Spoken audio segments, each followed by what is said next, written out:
how to add a digital time widget on your home screen for your Pixel phone, whether it's the Pixel 6, 7, or 8 with Android 14.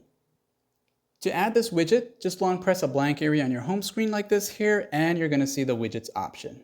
As you enter into the widgets section, yours of course will be different as I have on my dark mode.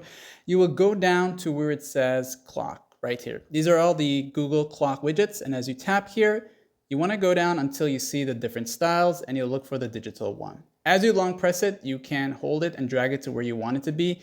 And when you release it, it will give you the option to go with the transparent one or the one with the background here. Now, if you made a mistake and backed out and you want to change the color and of course size and style, to change the size, long press it and then release it, and you can adjust it from here and pull on these tabs there, okay?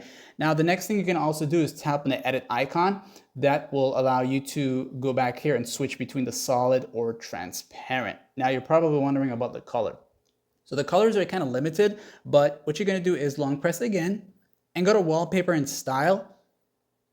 Then from here, under the home screen section, whatever set of colors you choose here for the accents here will change the style of colors for you, okay? So if you have on the dark mode here, what you wanna do is tap on the three dots right there and just disable the dark mode to get the different colors here. So you'll notice now as I change between these here, you can see that the colors will change. It's not much, but it all depends on the wallpaper style that you have, okay? And of course, once you're done, you should have something like this here.